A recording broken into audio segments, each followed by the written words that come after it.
All right, what we need more examples for sure. So we have the same kind of setup that we had in the previous exercise. We're finding the interval of convergence of this power series along with its derivative and its antiderivative. Okay, so starting with the original function here of f of x is equal to summation. Hey, why does this one start at 1?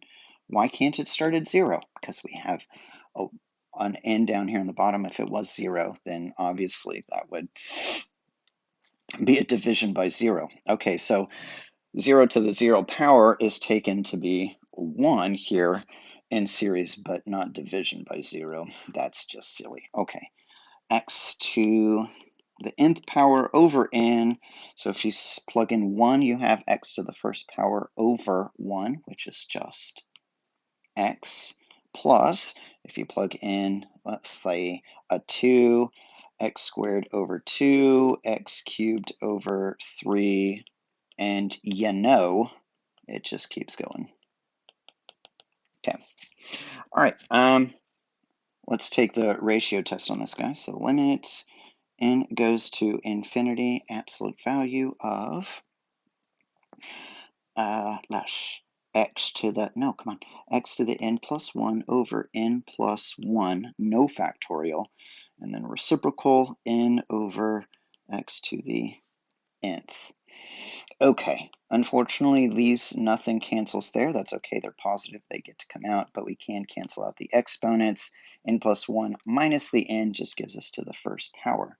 So our limit becomes, I have n over n plus 1, which I'll take out, times the absolute value of x.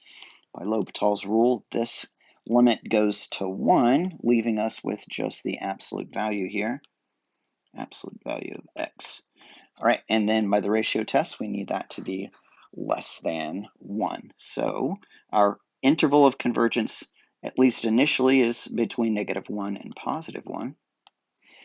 And let's see, is this guy geometric? Not entirely, which means we need to check our endpoints. Let's do that, shall we? So let's start with our x is equal to -1 for this thing. I would have the summation from n equals 1 to infinity, -1 to the nth power over n. Hey, you know what? That is the alternating harmonic series, AHS. That reminds me, American Home Shield. That's a home warranty company. Or, the alternating harmonic series, which converges, which means that we just gained ourselves an endpoint right there. Okay, how about the other endpoint? X is equal to, wait, that's supposed to be red. X is equal to +1.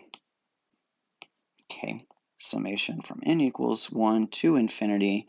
That's an infinity, guys. Can't you tell? +1 to the nth power over n. It no longer alternates, so you could get rid of that term, and this just turns into 1 over n, which is the harmonic series. The HS, the high school, which, no, that does not converge, so you do not get that endpoint. So you have one of them, but not both of them. Okay, so now let's take its derivative and see what happens. So f prime of x is equal to, if I were to take the derivative of this one, it's just going to be a 1, so we're still going to start with this 1 that's right there, and then leapfrog the power down. So our summation from n equals 1 to infinity, leapfrog the power down is going to be an n times x to the n minus 1 power. What is that? N minus 1 over n power, right? Okay, let's check that. So if I were to take the derivative of this first one, I have 1. If I were to leapfrog this power down, I have plus, let's see, a 2x over a 2, and those cancel out, you just get x. Plus, you leapfrog that 3 down, you have a 3x squared over 3, and then those cancel out. And, oh, our n's cancel out as well. Okay, so there you have that one. And we still need to find the interval of convergence for this thing. I was about to put a plus c, but you don't do that for derivatives. So the limit n goes to infinity. I don't have a very good feeling about this one at all. So absolute value of x to the n plus 1 minus 1 is x to the n over x to the n minus 1 power. So subtract our exponents n minus 1. We've done this a million times. Dip, dip, dip, dip, dip, dip, dip, dip. What? No, that goes like that. All right, so the n's cancel. So apparently I need to do it 1,000,001 times in order to get a handle on it. Okay, so we just get an absolute value of x from this, which needs to be less than 1. And then we sandwich that in between a -1 and a +1, as usual. And then check our endpoints. This is not tedious at all. All right, so when I check the first endpoint, I have the limit. What am I doing? I have, what color am I on? I need to be on blue. Okay, so I have just -1 to the n minus 1 power. We're starting at n equals 1 and going to infinity. So if I were to stick in a 1 here, I would have -1 to the 0 power. It's a 1. If I stick in a 2, it's -1 to the first power. And then you can see it just keeps doing this, which diverges. Okay, look at that. What happened here is that we just lost an endpoint. Took the derivative and lost the left side. All right, well, let's see what happens on the right side. I thought I changed you to red. There we go. I just have 1 to the n minus 1 power. And now, instead of adding and subtracting, you're just going 1 plus 1 plus 1 plus 1. Yeah, that diverges.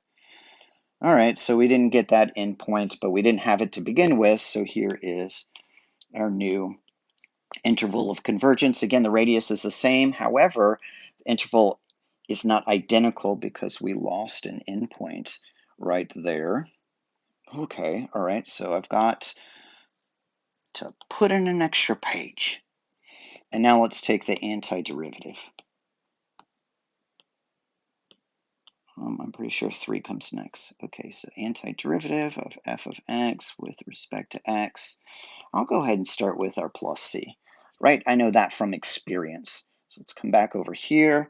I'm going to take my antiderivative of that guy.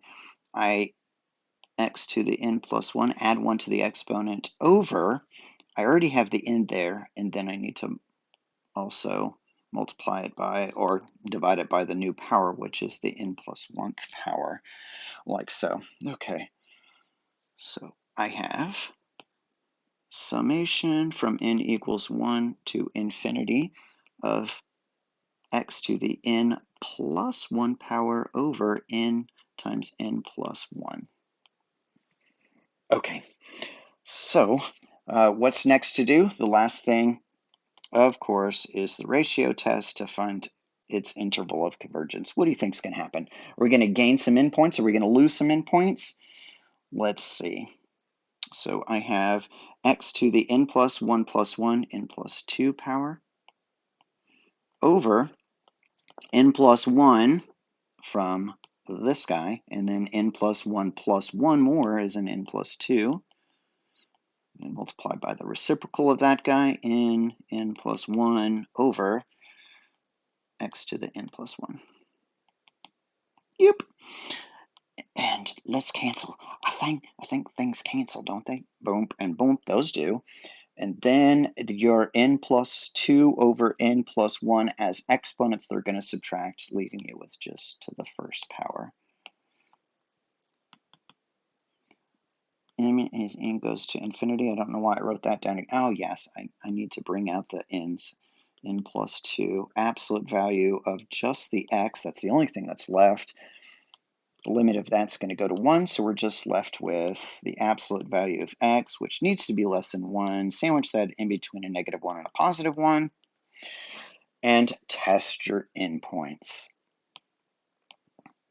X is equal to -1. So if I stick in a -1 into my new series here, forget about your plus c here, you have summation n equals 1 to infinity of -1 to the n plus 1 power over n times n plus 1.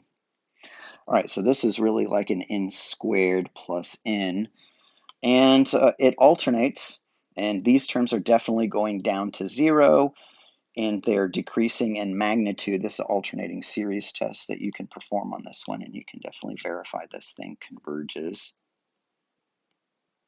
Check. All right, so we do get that endpoint. We preserved it. All right, let's check the other endpoint. Why do I keep changing it back to blue before I do my red? There we go. Red. Yeah, now then. N equals 1 to infinity. I would just have 1 to the n plus 1 power, which is inconsequential. N times n plus 1. Again, you can just get rid of this. This is to the first power. And you can think of this as an n squared plus n. You can compare that thing favorably to a convergent p series, because this is like in n squared here, the dominant term, which means that this one is also going to converge. Go ahead. I would encourage you to confirm that that actually happens. This one converges. And it's another check mark, which means, oh, look at that. We gained another endpoint. Oh, right. So here, let's kind of summarize this back here on the slideshow here, that when you take the derivative, it is the one that is least likely to converge at its endpoints. Let's say that you had endpoints over here, like we had, that x could be equal to -1. But when we took the derivative, we lost that one. And that's, if it's going to happen, it's going to happen there on the derivative. And over here on the antiderivative, that's where you can possibly gain an endpoint sometimes. Okay, so if f prime converges at c plus or minus your radius of convergence, then the original one will converge there too.